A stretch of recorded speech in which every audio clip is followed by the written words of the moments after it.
The second case this morning is 22-30053, Dawson Vallee versus Crown Equipment Corporation.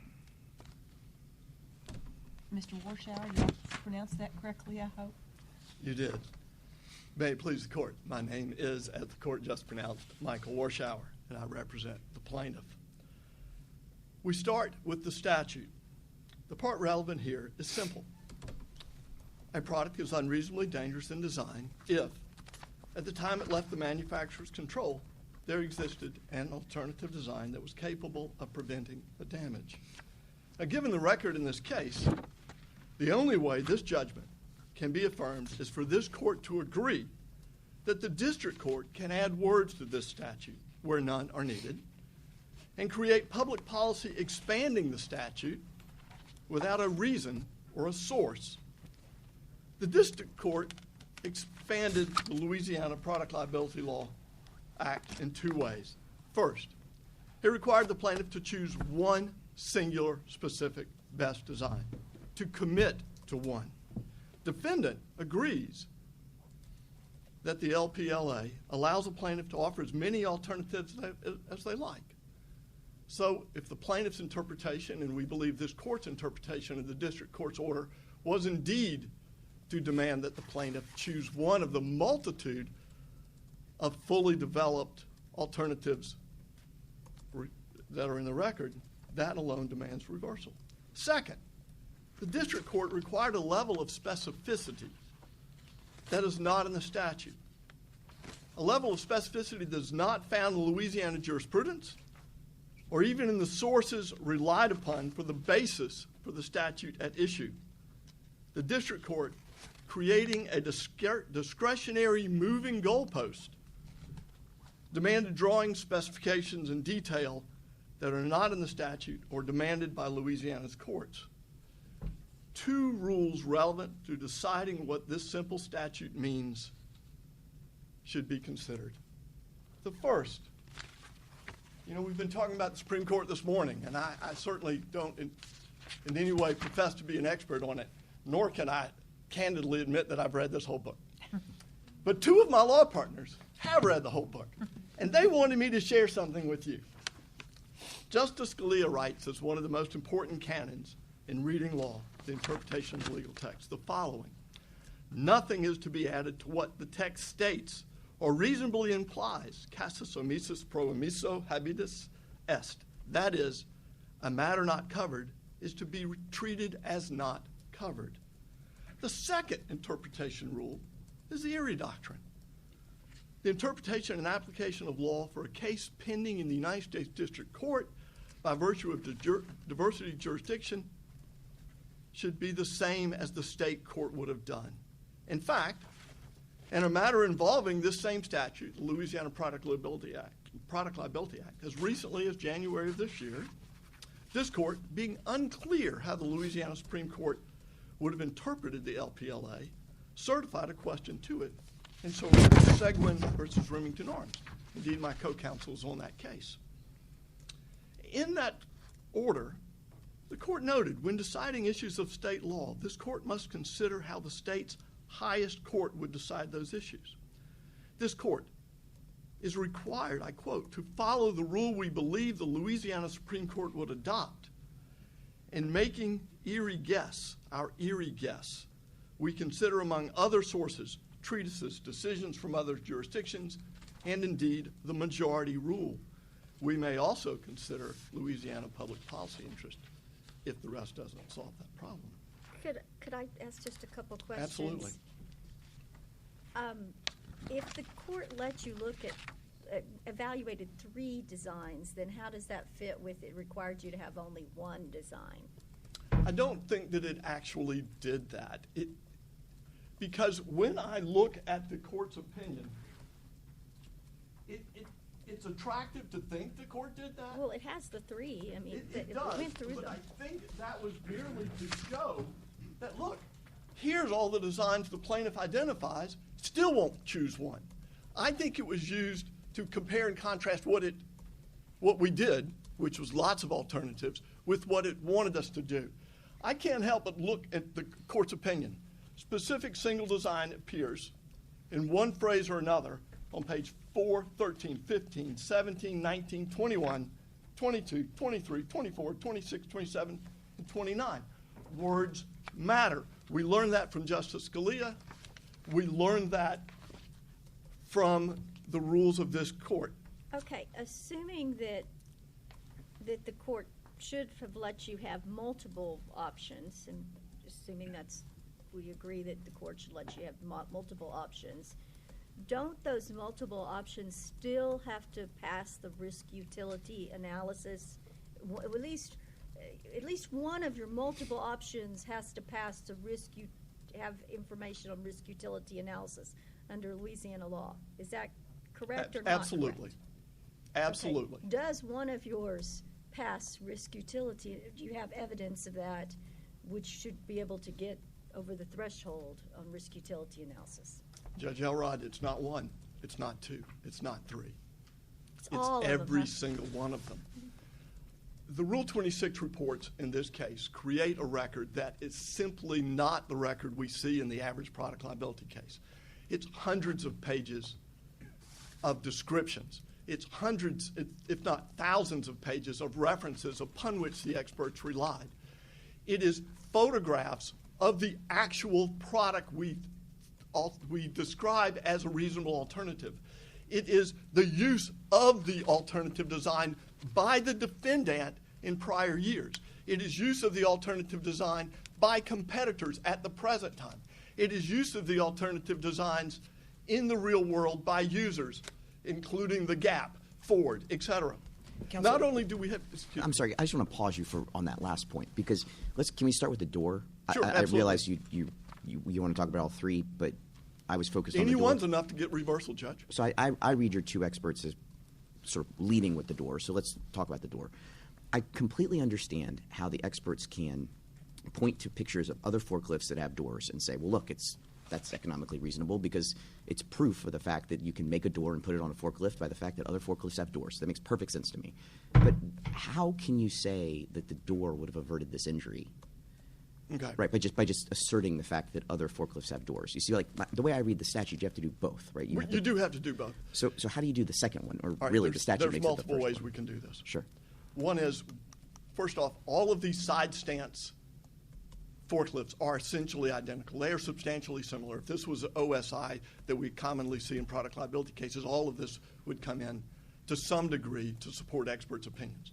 But what we do know is that Crown actually sold a door for multiple years in a side stance forklift where the operator is in identical position, 2 feet in the floor, left hand in the steering wheel, right hand in the tiller, back against the backrest, an opening, and the left foot on a brake that has to be raised on a decelerating forklift so that when the forklift decelerates faster than the human, the foot comes out. We know that we have a perfect safety record, that Crown has a perfect safety record with the hundreds of forklifts that were used, not a single left leg injury. We know that Raymond also sells that door through the present, and as best we are able, as the record reflects, a perfect safety record. So have we done the risk utility? First, we've shown it would have made a difference.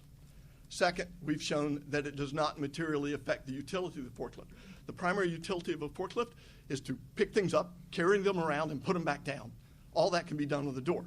We can show that it doesn't materially affect the price of the forklift. In other words, we can make a forklift that cost $500 million that was safe for everything.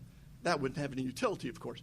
But Crown has never raised the cost of a door as the reason. We do show that the cost of this door it varies. If you buy them in bulk, it's going to be cheaper. If you make them out of wood, it's going to be cheaper, et cetera. But the point is, it's never a material aspect of this to move the price in a way that's going to make this product uncompetitive. No one has ever used that as a reason. So we meet each of the primary things. Was it doable at the time? Yes, because it had already been done. Was it economically viable? Yes. Did it interfere with the purpose of the product? Absolutely not. And does it save left legs? Absolutely. All of that's firmly in the record. So that, I think, is the door question.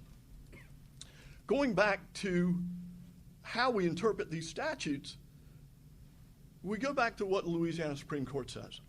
has consistently described the proper technique for interpreting Louisiana statutes. The starting point in the interpretation of any statute is the language of the statute itself. Where the law is clear and unambiguous, as this one is, its application does not lead to absurd consequences. This one does not. The law shall be applied as written. No further interpretation may be made in the search of the intent of the legislature. Louisiana, being a code pleading state, even has a statute on this. When the wording of the section is clear and free of ambiguity, the letter of it shall not be disregarded under the pretext of pursuing its spirit. That's section 1:4 of the Louisiana Code. Now, this is the part I don't understand. The defendant will argue that despite the clarity of the statute, that public policy demands the plaintiff pick just one, and that it presents that alternative with infinite detail. It does so without a source or discussion of how it arrives at this public policy that it claims is the backbone of the district court's order. Now, we know that public policy is to be ascertained by reference to the laws and legal precedents and not from general considerations of supposed public interest. Well, the public does have an interest in having safe products. The public does have an interest in holding defendant manufacturers liable if they produce a product that could have been made safer as defined by the statute. So there's nothing there that just says we want plaintiffs to lose. But words matter. That includes the words in the court's order. What the court said is a specific alternative design. It did not say a design with specificity, although later in the brief it does seem to complain that even if plaintiff had picked one, it failed to do the specificity. Counsel, I'm not sure you need to pick just one, but I am a little hung up on the specificity, because the way I understand this whole system is supposed to work is that the plaintiff is supposed to come forward and offer to the jury, here is a door. Just again, I realize you're not limited to doors, but just to use an illustration. And this is how I would design it, right? And you need that level of specificity so that you can't just say here's 9 doors or 27 doors or whatever. You need to say here's a door that would have fixed it. It would have worked on this forklift. It would have cost this much. And so it's not that you're limited to just one, but it is that you need to proffer one with a sufficient level of detail that the jury can go, okay, well, this is going to cost $29 and is a man's leg worth $29? You know what I mean? That's kind of the... So when we are going to insert a requirement into the statute, that's a public policy issue, if you will. So where do we go to find out what Louisiana was thinking when they put this fairly simple statute out? The restatement. The restatement is quoted by multiple Louisiana appellate courts, as well as treatises that we cite in our brief as the source for the Louisiana Product Liability Act. And if we look there, we see comment D and comment E that are particularly instructive. Comment D says, look at competitors' products, just in general. And indeed, we have multiple Louisiana cases that we cite where somebody says, this was a drill, you could have just picked the competitor's drill. I think it was actually a saw, Your Honor. But the point is, they look at other products. A car with no seatbelts, you would look and go, hey, everybody else has got seatbelts. Although that's technical, probably a bad example. But the point's the same. But when we look at E, we see a gun that shoots a projectile as a children's toy. They don't say when you describe the water gun and the ping pong gun and the gun that shoots a soft projectile that you have to say as part of your alternative design how many liters per squirt or how many feet per second. The jury is allowed and is reasonably competent. I believe every student here with a jigsaw and a piece of plywood and a set of hinges from Home Depot could put a door on this forklift. When you show the photograph, it's not complex. When you show the changing the pedals and you just switch the software, it's not complex. But the place we really can look to whether or not this is understandable and there was enough detail is not what my esteemed counsel's going to say, nor what the judge wrote. Why don't we look and see what their experts understood? Experts who have been sued. Their 30B6 representative is a man named Ron Grisey. His report appears in Appendix 119. He devotes multiple pages to explaining exactly why he disagrees with each and every one of the alternatives that are offered by Dr. Meyer and Dr. Zernicki. At not one point does he say, I don't know what they're talking about. They've actually done testing with doors, which they believe is applicable here. Generic doors.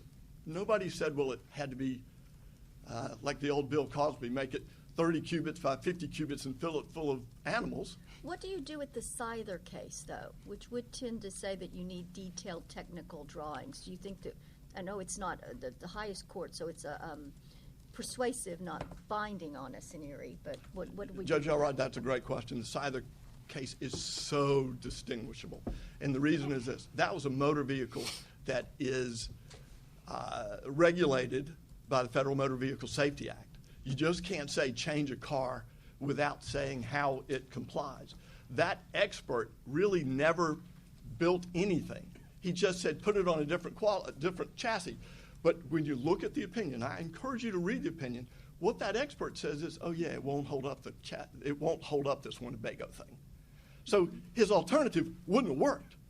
Our alternatives not only work, we have proof they work from a long historical success record.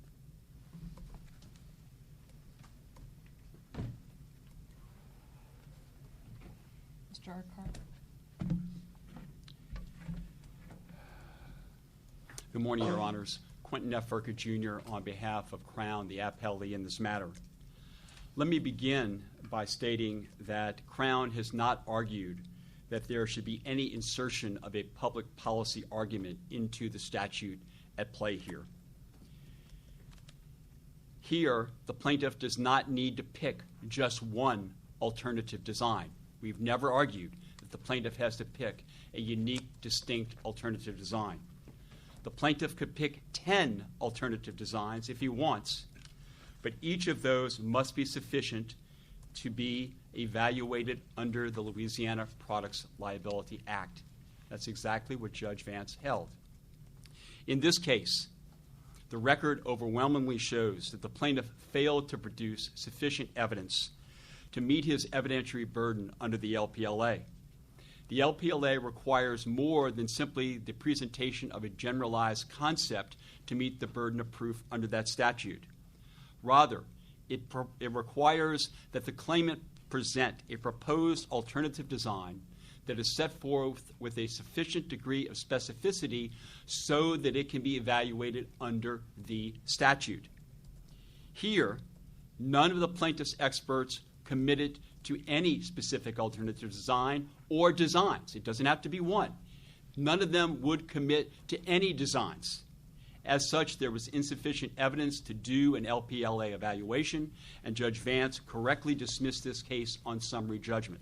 Counsel, your friend on the other side says that forklifts with the summary judgment record in our case shows that forklifts with doors have a 0.0% risk of left leg amputations. Do you agree with that? No, Your Honor, we don't agree with that because it's an invalid comparison. Counsel pointed out the fact that my client, in fact, made previously, numbers of years ago, 20 years ago, for one special order, two special orders, they put some doors on some of their forklifts because the customer wanted them. It wasn't even an option. It certainly wasn't standard equipment. So a couple of hundred doors were manufactured with, a couple of hundred trucks were manufactured with those doors. For those couple of hundred trucks, were there any problems with those doors? No, there was not. But when you compare that to the hundreds of thousands of doors out there, it's simply not a fair comparison to say, well, there's a 0.0% chance or safety record when you put a door on it. What about your competitors' doors? Same thing, Your Honor. The competitors, there's not a single manufacturer out there right now that offers a door on its lift truck as standard equipment. Why is that true? It's because of safety. It's because the organizations that govern the standards for lift trucks around the world all agree you should not have doors on stand-up lift trucks because if you have a tip-over accident or you have an off-dock accident, you want the operator of the truck to be able to exit the truck as quickly as possible. Putting a door on that would impede that ability. Therefore, you do not want to have a door. Instead, what you want to do is instruct the operator of the lift truck of the proper way to remain in the truck if they bump into something. But if they're going to tip over, if it's going to go off dock, you want to enhance the ability of that operator to exit the truck so that they are not seriously injured. So under the LPLA, as counsel said, we start with the statute. And interestingly, counsel did not read the whole statute to you. The statute has 3 requirements. 3. First, it begins by requiring that a claimant must first identify an alternative design for the product that existed at the time it left the manufacturer's control. This basically is a feasibility determination. Can you show that there is a feasible alternative design for an RM 6000 lift truck? Second, you must show that this proposed alternative design was capable of preventing the claimant's harm. Third, you must perform a risk utility analysis, and this is critical under the LPLA to be able to do this, under which you evaluate the likelihood of harm associated with the product's existing design and the gravity of that harm, which must outweigh the burden on the manufacturer in adopting the proposed alternative design and the adverse effect, if any, on the utility of the product. If the fact finder is not submitted with sufficient evidence to make all 3 LPLA determinations, then the claimant's proof fails, which is precisely what Judge Vance ruled. And contrary to the assertions of the appellant, the LPLA does require a commitment to a specific alternative design.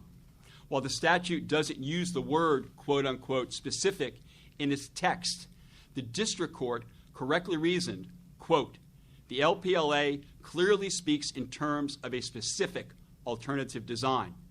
Her position finds direct support in the risk utility analysis set forth in the statute itself, which twice uses the phrase such alternative design, such alternative design. So what the LPLA requires is you've got the existing design on one hand, and you've got their proposed alternative design on the other hand. To be able to make a meaningful comparison, the alternative design needs to be relatively the same degree of specificity as the existing design. You can't reasonably compare a specific existing design against something that's ill-defined out here. That wouldn't be reasonable. It's not fair under the statute. It's not what it requires. Counsel, Therefore, I'm sorry. No, I'm sorry to interrupt. I appreciate you marching us through the 3 requirements, but I'd like to now march through them. Yes. I understand feasibility and capable of preventing the injury, so let's start there. Okay. Does Crown dispute that the alternative design of a door, with whatever level of generality the plaintiff has offered, that is feasible and capable of preventing the injury? No, Your Honor, we don't necessarily agree that it's feasible. Well, okay, you asked 2 questions, Yeah. so let me address both of them. Do we think it's possible to put a door on a lift truck? Of course it is. We've done it. So that's number Okay? 1. Right? That's number 1. So we don't contest that. Would it necessarily have prevented the claimant's injury? We don't know is the answer to that question. And why don't we know it? Because the plaintiff's experts never committed to a specific alternative design for the door. If they had, we could have then evaluated that design. They could have tested the design, which is something they never did. Because what could happen is, depending on the design of that door, its size, its width, its weight, whether it was latched or not, whether it was hinged in a certain way, all those various factors would determine whether it was capable of preventing the harm. Because, for example, if the door wasn't latched and the operator said, you know what, I'm about to hit something, I'm going to stick my foot out, they could swing the door open and stick their foot out anyway. But without a commitment to a design for the door, we don't know whether it would be able to prevent the harm, which is exactly what Judge Vance said here. I'm not going to give this to a jury. They don't have enough information to be able to make the LPLA analysis of whether it's feasible or whether it's capable of preventing the harm. So here, the record, I think, is clear that none of the plaintiff's experts were willing to commit to any particular design. Instead, they offered general concept of the addition of a door, but as I indicated, no details on size, weight, or any of those other things. Counsel, one thing that's interesting to me is Go ahead. I realize this is not on Daubert, and I realize the not. district court. We had Daubert motions pending, Your Honor, and just to be clear about that, and I'll let you go on, the judge here said, I don't need to rule on Daubert. Even if I admit all their evidence in, it's insufficient. But go on, Your Honor. Yeah, exactly. But it's interesting that your defense of the summary judgment order sounds in Daubert, right? What I'm hearing you say is, well, we didn't have a design, so we couldn't test it. You didn't use the word reliability. I was listening very carefully, but it's implied in the answer, right? Which is like, how in the world am I supposed to know if these experts are in fact scientifically reliable if they're not giving me an actual proffered design? Exactly. So, but if we're not, I assume you agree that we're not allowed to rule on the Daubert questions that weren't presented by the district court. Well, I agree because the judge never ruled on it. Exactly. So we have to take the reports as they're given. There is a lot of detail in there about different doors. Obviously, they talk about pedals and backrest sensors and other things, but there's a lot in there where we could say, okay, well, we're just going to have to, for the sake of this appeal, presume that they're admitted because they're scientifically reliable. And a jury could look at those doors and say, yeah, that would be the risk-utility balance associated with installing that door would be sufficient under the statute. No? Well, Judge, but there needs to be some degree of specificity in what they're willing to commit to. If they aren't willing to commit to something so we can make that comparison, then you're putting the jury in an impossible place. And I would not get, I guess, Judge, distracted by the length of the reports that were put together here. If that's true, you're going to start to see experts all over the country just putting page after page after page just because they think a judge might think that's significant. Judge Vance didn't think it was significant. She looked at Mr. Myers, their primary expert on this, 129-page report, and said nowhere did he commit to or provide any specifications for any particular door design. He said his analysis was devoid of any technical drawings or calculations. He submitted 6 different photographs of other doors, but she said, rightfully so, that muddied the water. That didn't clarify things. If you're going to submit 6 different designs, pick one. Pick one and go with it here. But they wouldn't do it. Why won't they do it? Because these experts testify in cases all over the country against all different manufacturers. As soon as they agree to commit to one, they are sunk. So they won't do it. I'm sorry, Your Honor, you had a question? No, I was going to say, muddy the water, that sounds like the kind of emotion I would want to entertain under Daubert, right? We don't want there's too much jury confusion here. But if we're not going to do it under Daubert, and we're instead going to take the summary judgment record as the parties have presented it, why couldn't a jury say, okay, look, there's obviously 10 doors in here, but I would think Crown would have to show that all 10 of those doors are going to fail the 3 factors of the statutory text, right? If we got to that point, Your Honor, and the point here is it's patently unfair to require a manufacturer, Crown or any other manufacturer, to have to defend against 10 doors. So basically what the courts would be encouraging at that point is to say, okay, plaintiff, to get to a jury in an LPLA design defect, just throw up and against the wall as many different things as you can and let the jury figure out whether any of them will stick or not. And it's not what the LPLA requires. The LPLA says you must come up with such alternative design, not just throwing anything out there. If an expert for the plaintiffs had committed to 10 doors, then it's not patently unfair to allow that in, right? If they had committed to 10 different doors, if each door design, Your Honor, was sufficiently specific that we could evaluate it, that's true. Right, if they committed to all 10, but they didn't commit to any of them. They didn't commit to any of them. That's the point, Your Honor. They would never choose what door design they were going to go with. They would never choose what pedal design they were going to go with. And I'm not even going to address the backrest sensor. It's not even probably worth this court's time. But they at could this choose point. that all of them. They could choose all of them. Correct. And they would just have to do the work for all of them. That is exactly It doesn't mean correct. that they choose one as opposed to is better than the others. They could say these are all equal. They're all equally better than what the other side has. That's correct, Your Honor. This is a fiction that's been created by the plaintiffs that Judge Vance required a single exquisite design. Never did she require that. Never did we argue that. We said whatever specific alternative designs you want to propose, you propose them. But each of those specific alternative designs has to be specific enough to meet the criteria of the LPLA, and that's not what happened here. Your friend on the other side uses a really colorful example about Noah and the ark and the cubits, the dimensions.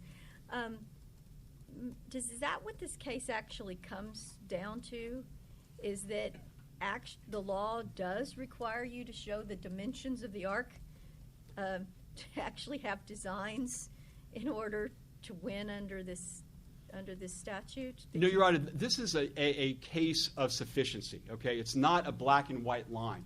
I mean, to me, the hardest thing, and I was prepared for this, line of questioning about this, is that how much specificity does the LPLA require, right? So you're saying the specifications are not necessarily required? Well, I'm saying or that are no. they required? I'm saying that some degree of specificity is required, and you have to commit. Dimensions of the door, are those required? Yes, Your Honor, because if you don't decide how the door is going to fit in this lift truck, you can't then evaluate whether or not the risk presented by the alternative design would be capable, or the risk presented might be greater than the risk with the existing design. You've got to be able to do the comparison. And unless you give us some specifics to be able to do that comparison, we can't do it as a manufacturer. It's the proverbial moving target. If we as a manufacturer say, okay, you've talked about doors, but you haven't given us anything, let us guess what you think you mean, okay? And so we then guess. Well, the next thing the plaintiff's experts do is say, well, no, you guessed wrong. All the while they won't commit to one design. That's patently unfair. It's exactly what Judge Vance noted. And in particular, she noted this court's opinion in the Guy versus Crown Equipment Company case, where this court said, when plaintiffs' design experts do not reach any concrete conclusions about the best design alternative and never specify which design they plan to support at trial, the manufacturer is deprived of sufficient opportunity before trial to prepare a reply to the proposed opinions. Exactly the unfairness here. That was followed by the Peterson versus Raymond case, another lift truck case from the 10th Circuit, in which the 10th Circuit said a jury cannot compare the existing design to essentially anything and everything. That's what I'm hearing, anything and everything. Hey, guys, you figure it out. It's not what the LPLA or products liability law in general requires. The 10th Circuit went on, and this is a great quote, by not committing, plaintiff's expert made it impossible to compare the benefits and risks of any phantom design made of unknown materials, attached in unknown ways, with unknown safety and performance effects at an unknown cost to the existing design. Exactly the same unfairness here. Your Honor, to wrap up, I would just note that the decision by Crown here not to put a door on this lift truck was a conscious one. Crown has been evaluating doors on its lift trucks for over 40 years. Crown made a conscious choice here not to put a door on its lift trucks, and that is backed up by ANSI standards, by OSHA standards, and it's also backed up by the marketplace. Not a single other manufacturer of stand-up lift trucks puts a door on their lift trucks as standard equipment. In fact, you know who the only people are who are advocating for doors on stand-up lift trucks? The experts who are being paid by the plaintiffs who bring these cases. That is it. Your Honors, in conclusion, we believe that Judge Vance engaged in a thorough, well-reasoned, and detailed analysis of the LPLA. Based on that analysis, she correctly concluded the plaintiff was required to present more than generalized design concepts in meeting his burden. Without sufficient specificity in the proposed alternative designs, the jury in this case could not make the required assessment of the LPLA. The decision of the district court in granting summary judgment was correct and should be affirmed in all respects. I know I have 2 minutes left, but I'm not going to use it unless the court has further questions, which they happen to have. Hearing none, I will sit down. Thank you very much.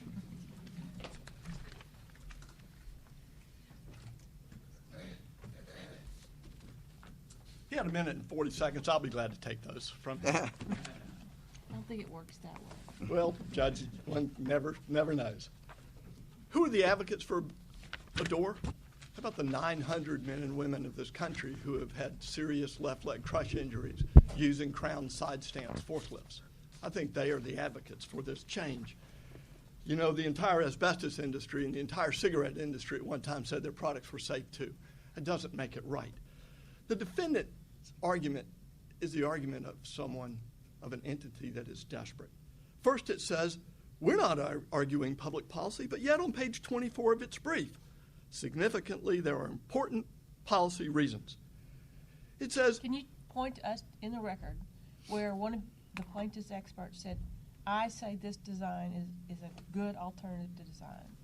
I would submit, Judge Richman, that throughout Dr. Zernicki's report and throughout Dr. Meyer's report, they have identified designs, each of which is supported through and through. The defendant says, on the one hand, multiple are okay. That has to be the law. They have to say that. Anything else would be crazy. The majority rule, when we're looking at what this statute must mean, we look at the restatement where it clearly allows multiple alternatives. We look at every state in America that allows What's the record it. site where I can go look at it, and you could have pointed to Judge Vance and convinced her that our expert says here that we'll go with this design, we'll go with these 5, we'll go with these 10. We said over and over, we go with each of them. We said over and over that each and every one of them is fully developed. We were not required by Louisiana law to pick one. The defendant says as much, but in the next breath cites Guy, and the quote in Guy says they must choose a best design. All right, did you pick them all, or did you? I don't understand what you just said. If you said they all worked, then you picked them all. We picked them all, absolutely. Okay. Where in the record can you show me that I can go read it? It says we picked them all.